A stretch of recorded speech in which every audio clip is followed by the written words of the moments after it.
Hi friends, అందరు ఎలా ఉన్నారు? బాగున్నారా? నేను బాగున్నాను ఫ్రెండ్స్. ఇదేంటి అనుకుంటున్నారు? నిమ్మరసం ఎందుకు తీసాను అనుకుంటున్నారా? నిమ్మకాయ కారం చేస్తున్నాను. సో నిమ్మకాయ కారం చేసినాను కాబట్టి ఫస్ట్ అయితే నేను తగినంత ఉప్పు వేసేసుకుంటాను. నేను ఒక 1 స్పూన్ ఫుల్ టేబుల్ స్పూన్ అంత ఉప్పు తీసుకున్నాను. నిమ్మరసం అంటే మనకి పుల్లగా ఉంటుంది కాబట్టి తగినంత వేయాలి. అలాగే కారం ఈ స్పూన్తో ఉప్పు వేసుకున్నాను 1.5. అలాగే ఇదే స్పూన్తో నేను 4 స్పూన్లు కారం వేసేసుకుంటున్నాను. అలాగే చిన్ని స్పూన్ ఉంటుంది కదా మన ఐస్ క్రీమ్ స్పూన్స్, దాంతో 4 స్పూన్స్ వేసినాను. మెంతుల పొడి, రోస్టెడ్ ఆవాల మెంతుల పొడి నేను మీకు షేర్ చేశాను. అది ఇలాగా కలిపేసుకోవాలి. ఇది మొత్తం ఇలా కలిపేసుకోవాలి. మనకి నూనె పడుతుంది. మనం నూనె వేసుకోవచ్చు. అప్పుడు ఇదంతా కలిపేసుకున్నాక ఇలా ఇప్పుడు నూనె వేసినాను, చూసారు కదా, ఇలా నూనె వేసేసుకోవచ్చు.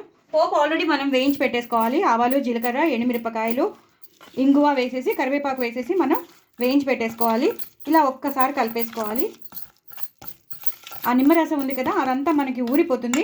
ఇప్పుడు ఇంకొంచెం వేయచ్చు. మనం చూసుకుంటూ వేసుకోవాలి. మనం ఆవకాయకి ఎలా కలుపుకుంటామో ఇది కూడా అలాగే. ఈ ఆవాలు నేను వేసిన పోపులో ఆవాలు, జీలకర్ర, ఎండుమిరపకాయలు, కరివేపాకు, ఇంగువ, దాంట్లో నేను ఆవాల మెంతుల పొడి కూడా 1/2 స్పూన్ వేసేసాను.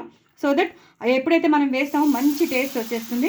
సో ఇలా కలిపేసుకుంటాను. అందుకే చెప్పాను చూసుకుని వేసుకోమని, ఎందుకంటే మనం పోపులో ఎక్కువే నూనె వేస్తాం కాబట్టి ఇలా మనకి కావాల్సిన కన్సిస్టెన్సీలోకి వచ్చేస్తుంది. చాలా చాలా టేస్టీగా ఉంటుంది నిమ్మకాయ కారం. చాలా అంటే చాలా టేస్టీగా ఉంటుంది. మరి మీరు అందరూ చేసుకోండి. ఎంతో ఈజీగా చేసేసాను, చూసారు కదా.